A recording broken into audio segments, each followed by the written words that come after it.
Hello hello hello everyone, my name is Kumar Gaurav and welcome to our channel let's practise together. तो आज का जो problem of the day है वो है सम ऑफ के स्मॉलेस्ट एलिमेंट इन बीएसटी।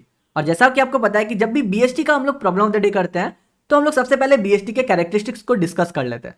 तो यहाँ पे भी हम लोग सेम करने वाले हैं, लेकिन उससे पहले अगर आपको याद है तो आप वीडियो को पॉज करो और कमेंट में बताओ बीएसटी का क्या होता है वो मेन कैरेक्टरिस्टिक्स। ठीक है, तो क्या होता है कैरेक्टरिस्टिक्स? आई होप कि आपने अभी तक कमेंट कर दिया होगा। तो मैं आंसर बताने वाला हूं और आंसर यह है कि जो रूट होता है ना उसके लेफ्ट साइड में रूट से हमेशा छोटा वाला वैल्यू रहेगा और रूट है उसके राइट साइड में हमेशा रूट से बड़ा वाला वैल्यू रहेगा। अब देखिए, ये तो बहुत इजी क्वेश्चन है, लेकिन फिर भी अगर आप ये वीडियो देखने आए हो तो आपको कुछ तो एक्स्ट्रा मिलना चाहिए, है ना?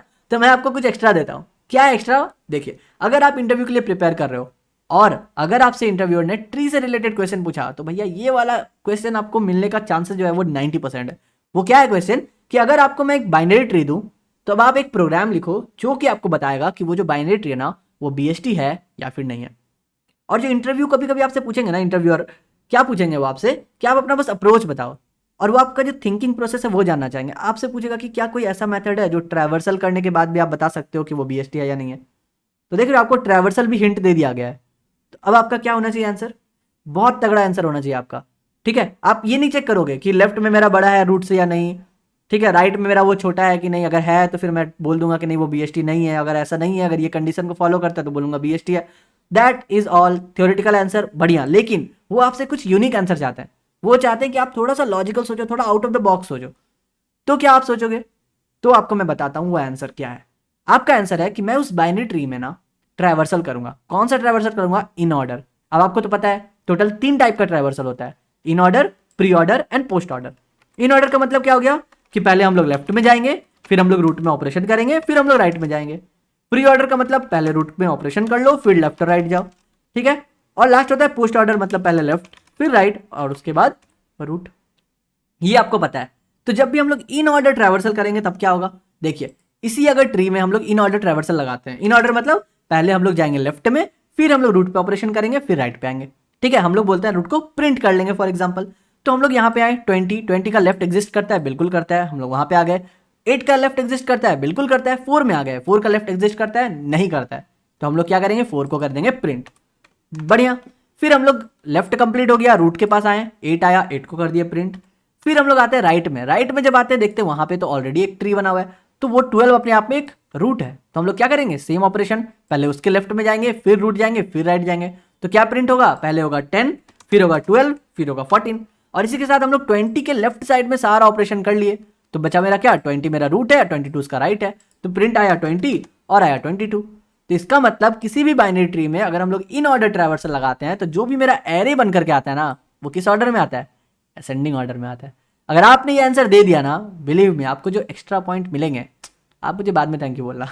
तो ठीक है, तो हम लोग क्या बोलेंगे कि किसी भी इन ऑर्डर ट्रैवर्सल में अगर बाइनरी ट्री का मैं इन ऑर्डर ट्रैवर्सल लिखता हूं तो वो क्या आएगा? एरे मेरा असेंडिंग ऑर्डर में आएगा। और अगर असेंडिंग ऑर्डर में आ रहा है दैट मीन्स बीएसटी है, बढ़िया। अब ये मैंने इस क्वेश्चन के साथ क्यों बताया? क्योंकि इस क्वेश्चन का भी यही है सॉल्यूशन।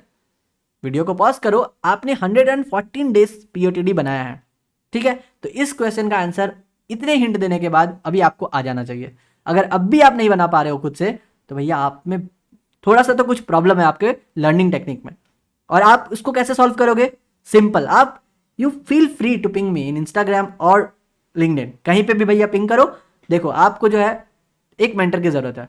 मैं आपको गाइड करूंगा कि आपकी जो लर्निंग टेक्निक है वो कहां पर गलत हो रही है, ठीक है। तो चलिए सॉल्यूशन में आते हैं। हम लोग क्या करेंगे? हम लोग सिंपल यही इन ऑर्डर ट्रैवर्सल करेंगे। हम लोग को क्या चाहिए? के स्मॉलेस्ट एलिमेंट चाहिए ना। तो इसका मतलब है कि जो भी हम लोग को स्टार्टिंग में एलिमेंट मिलेगा जो हम लोग ऑपरेशन करेंगे वही तो मेरा पहला स्मॉलेस्ट एलिमेंट है, फिर मेरा दूसरा स्मॉलेस्ट एलिमेंट है। कब तक हम लोग करते जाएंगे? जब तक मेरा के नहीं पहुंच जाए।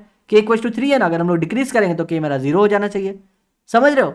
यही हमारा आंसर हो जाएगा। तो हम लोग क्या करेंगे? देखिए, हम लोग यहाँ पे लिखते हैं फंक्शन, हम लोग को चाहिए आंसर ना, तो हम लोग एक वेरिएबल ले लेते हैं इंट हमारा आंसर, ठीक है। Int answer equals to suppose 0 है। अब हम लोग लगाएंगे in order traversal. In order लगाएंगे तो हम लोग क्या क्या भेजेंगे? इसको हम लोग भेजेंगे रूट, हम लोग भेजेंगे के और हम लोग भेजेंगे हमारा आंसर। डन, यहां तक कोई प्रॉब्लम नहीं है। और उसके बाद हम लोग रिटर्न कर देंगे आंसर। ये तो मेन फंक्शन था, कोई भी लिख सकता है। अब आपको चाहिए वो in order function. In order function आप कैसे लिखोगे बताओ? इन ऑर्डर तो कुछ रिटर्न नहीं कर रहा है, रिटर्न टाइप वॉइड हो गया। बहुत बार हम लोगों ने in order, pre order, post order लिखा है अपने फंक्शन में, ठीक है। तो हम लोग यहाँ पे भी वही सेम चीज लिख रहे हैं, इन ऑर्डर का फंक्शन लिख रहे हैं। इसको क्या क्या पैरामीटर चाहिए। पहला तो हमारा चाहिए नोड का रूट। अब देखिए के को हम लोग यूज करेंगे, के को हम लोग क्या करेंगे, हर बार डिक्रीज करेंगे। जैसे हम लोग एक एलिमेंट पे काम कर लिए, डिक्रीज कर दिए, तो जब तक ये के जो है वो जीरो नहीं हो जाए तब तक हम लोगों का ये रिकर्सिव फंक्शन चलता रहेगा। इसका मतलब के जो है हम लोग क्या करते हैं, कॉल बाय रेफरेंस ले लेते हैं, ताकि वो वैल्यू जो है वो चेंज वैल्यू हमेशा मिले। और जो आंसर है उसी में तो हम लोग को ऐड करना है, उसको भी हम लोगों ने कॉल बाय रेफरेंस ले लिया। अब कोई भी रिकर्सिव फंक्शन में हम लोग को सबसे पहले बेस कंडीशन सोचना है, और इन ऑर्डर का बेस कंडीशन सबको पता है क्या है, कि जब भी हमारा रूट जो है वो इक्वल टू नल हो जाए, हम लोग क्या करेंगे, रिटर्न करेंगे। लेकिन इस फंक्शन में क्या आपको लगता है कि और कोई बेस कंडीशन होना चाहिए? क्या रूट जब तक नल ना हो जाए तब तक ही हम लोग करेंगे रिटर्न, या फिर और भी कुछ कंडीशन होना चाहिए? सोचिएगा। तब तक हम लोग आगे लिखते हैं। हम लोग क्या करेंगे, इन ऑर्डर कॉल करेंगे। कहाँ पे कॉल करेंगे, रूट के लेफ्ट के लिए कॉल किए, लेफ्ट के लिए कॉल किए, स्पेलिंग यहाँ पे गलत था। फिर हम लोगों ने के को सेम भेजा और आंसर को एज इट इज भेजा। लेफ्ट पे काम हो गया। अब हम लोग आते हैं रूट पे। तो रूट पे क्या होता है, हमेशा जो भी आपको ऑपरेशन लिखना है वो करेंगे, और उसके बाद हम लोग ट्रैवर्स करेंगे उसके राइट में। तो हम लोग वही करते हैं, इन ऑर्डर हमारा रूट का राइट, के as it is and answer as it is. यहां तक हो गया, कोई प्रॉब्लम नहीं।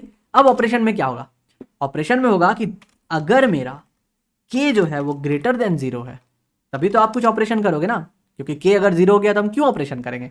तो हम लोग करेंगे कि हमारा जो आंसर है उसमें आप उसकी डेटा को ऐड कर दो। मतलब कि अगर हम लोग लेफ्ट पे पहुंच गए हैं, एकदम लेफ्ट क्या है, लेफ्ट मोस्ट 4 है ना, तो जो भी हमारा रूट है उसके डेटा को ऐड कर दो। अब मुझे कैसे पता रूट का डेटा है, देखो स्ट्रक्चर भी आपको दिया ही हुआ है क्वेश्चन में। डेटा है, उसका राइट है, उसका लेफ्ट पार्ट है, तो हम लोगों ने क्या किया, डेटा को ऐड कर लिया। और सिर्फ डेटा को ऐड नहीं किया बल्कि के को जो है उसको भी डिक्रीज कर लिया। खत्म। तो अगर मैं अभी कंपाइल एंड रन करूं, क्या होगा, कंपाइल एंड रन करने से आपको आंसर मिलेगा या नहीं मिलेगा, सोच के बताओ। आपको आंसर मिलेगा, 22 मिल रहा है। लेकिन जितनी बार हम लोगों का ऑपरेशन हुआ उतना होना नहीं चाहिए था। क्यों? क्योंकि हम लोगों का के अगर जीरो आ गया तो हम लोग फिर से क्या ये ऑपरेशन करेंगे? आप ही बताओ। अगर हम लोग को 4 मिल गया, 8 मिल गया, 10 मिल गया, के मेरा जीरो हो गया, तो क्या फिर से 12 और 14 के पास जाओगे आप, या 22 के पास जाओगे? क्यों ही जाएंगे, हम लोग नहीं जाएंगे। तो हम लोग यहाँ पे बेस कंडीशन में लगा देते हैं कि या तो मेरा रूट नल हो जाए, या तो मेरा के जो है ना वो less than equal to zero हो जाए, तब मेरा रिटर्न कर देना, आगे मत बढ़ना। ठीक है, अभी भी कंपाइलर रन करते तो अभी मेरा क्या हो गया, नंबर ऑफ कॉल्स जो है वो घट गए। तो हमने अपने कोड को ऑप्टिमाइज भी कर लिया। बढ़िया, आई होप कोई दिक्कत नहीं आई होगी, कोई प्रॉब्लम नहीं। तो चलिए सबमिट करते हैं, और हमारा 112 टेस्ट केसेस है प्रॉब्लम सॉल्व सक्सेसफुली। ठीक है, तो बस यही था आज का प्रॉब्लम ऑफ द डे। कल फिर मिलते हैं नए क्वेश्चन के साथ, तब तक के लिए goodbye, stay blessed, stay safe and keep coding.